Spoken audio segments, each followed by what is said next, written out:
ये हमारे पास एक कैंडल है और ये पेपर है, ठीक है। क्या होगा अगर इस पेपर को हम कैंडल पे रखें? तो जनरल से आपको पता है कि पेपर जलेगा, तो पहले जला के दिखाते हैं फिर समझाते हैं। तो जैसे ही हम इसको पेपर को यहाँ लगाते हैं तो पेपर बहुत कम टाइम में आग पकड़ लेता है। अब ये तो सभी को पता है कि पेपर का आयनिकेशन टेम्परेचर बहुत कम होता है और वो आग पकड़ेगा ही पकड़ेगा। अब इसी पेपर की बात करते हैं, ये आग नहीं पकड़ेगा, कैसे नहीं पकड़ेगा उस पर बात करते हैं। ये हमारे पास दूसरा पेपर है, पहले वाला जल गया था, सीधा पेपर कैंडल पर रख तो जलता ही है, नॉर्मल सी बात है, हमें पता है। अब इस पेपर को और हम कैंडल पे रख के देखते हैं ये जलेगा या नहीं जलेगा, उसके बाद इसके पीछे की साइंस आपको समझाएंगे।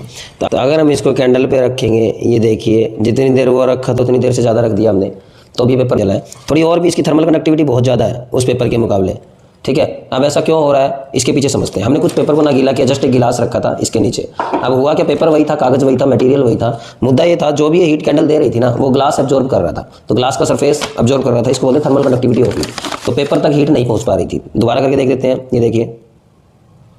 तो अगर हम काफ़ी देर भी इसको करेंगे तो ऐसा ही रहेगा। मुद्दा ये है कि जितनी भी हीट ये पेपर को मिल रही है वो सारी की सारी ग्लास को ट्रांसफर कर रहे हैं, तो इससे पेपर नहीं जलेगा। इसको बोलते हैं थर्मल कंडक्टिविटी ऑफ मटेरियल।